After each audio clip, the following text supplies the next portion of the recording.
Thiruvananthapuram SFI ജില്ലാ പ്രസിഡന്റിനെ മർദ്ദിച്ച യൂണിവേഴ്സിറ്റി കോളേജിലെ SFI യൂണിറ്റ് കമ്മിറ്റി അംഗങ്ങൾക്കെതിരെ കർശന നടപടിയുമായി ജില്ലാ നേതൃത്വം. യൂണിറ്റ് കമ്മിറ്റി തന്നെ പിരിച്ചുവിടും. യൂണിറ്റ് സെക്രട്ടറി ഒഴികെ എല്ലാവർക്കെതിരെയും നടപടി വരും. പകരം അഡ്ഹോക്ക് കമ്മിറ്റിയെ ചുമതലപ്പെടുത്തും. കോളേജിൽ നിന്നുള്ള ജില്ലാ ഏരിയ കമ്മിറ്റി അംഗങ്ങളെ പ്രാഥമിക അംഗത്വത്തിൽ നിന്ന് പുറത്താക്കും. തിങ്കളാഴ്ച സംസ്ഥാന സെക്രട്ടറി പങ്കെടുക്കുന്ന ജില്ലാ കമ്മിറ്റി യോഗത്തിൽ അന്തിമ തീരുമാനമെടുക്കും. ഗോപാൽ ശിലാസനലുണ്ട് കൂടുതലായി. Good morning. ഒരിക്കൽ കൂടി, ഈ യൂണിവേഴ്സിറ്റി കോളേജിൽ ഇന്നലെ രാത്രി സംഭവിച്ചത് ശരിക്കും പറഞ്ഞാൽ SFIക്ക് വല്ലാത്ത ക്ഷീണം ഉണ്ടാക്കിയെന്ന് തോന്നുന്നു അല്ലേ? അതിനെ തുടർന്നാണോ നടപടിക്ക് നീക്കം?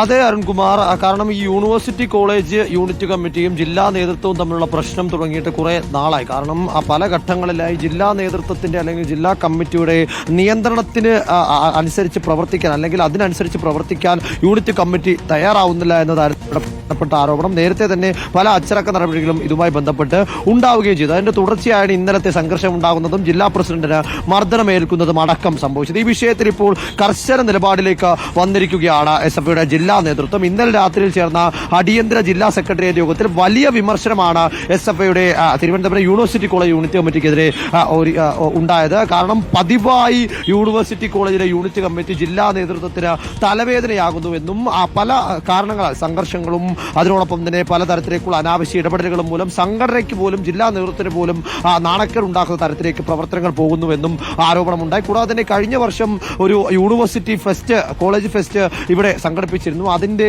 ഫണ്ട് പിരിവുമായി ബന്ധപ്പെട്ട കണക്ക് ഇതുവരെയും സമർപ്പിച്ചില്ല എന്നതടക്കമുള്ള കാര്യങ്ങളൊക്കെ ജില്ലാ കമ്മിറ്റിക്ക് വലിയ അതൃപ്തി ഉണ്ടാക്കിയിട്ടുള്ള കാര്യമാണ്. അതുകൊണ്ട് തന്നെ ഈ വിഷയത്തിൽ കർശന നിലപാടിലേക്ക് പോയിരിക്കുന്നു. യൂണിറ്റ് സെക്രട്ടറി ഒഴികെയുള്ള എല്ലാവർക്കെതിരെയും അച്ചടക്ക നടപടി എന്ന തരത്തിലേക്ക് പോവുകയാണ്. യൂണിറ്റ് പ്രസിഡന്റ് അടക്കമുള്ള കമ്മിറ്റി അംഗങ്ങളെ, ബാക്കിയുള്ളവരെ നടപടിയെടുക്കും. ഏരിയ കമ്മിറ്റി അംഗങ്ങളും ജില്ലാ കമ്മിറ്റികളും ക്യാമ്പസിൽ നിന്നുള്ള ഏരിയ ജില്ലാ കമ്മിറ്റി അംഗങ്ങളെ പ്രാഥമിക അംഗത്വത്തിൽ നിന്ന് തന്നെ പുറത്താക്കാനാണ് ആലോചിക്കുന്നത്. Thank you. ഗോപാലാണ് വിവരങ്ങൾ നൽകിയത്. വെറുതെ നാട്ടുകാരെ കൊണ്ട് തമ്മിത്തല്ലി പിള്ളേരെന്ന് വിളിപ്പിക്കല്ലേ.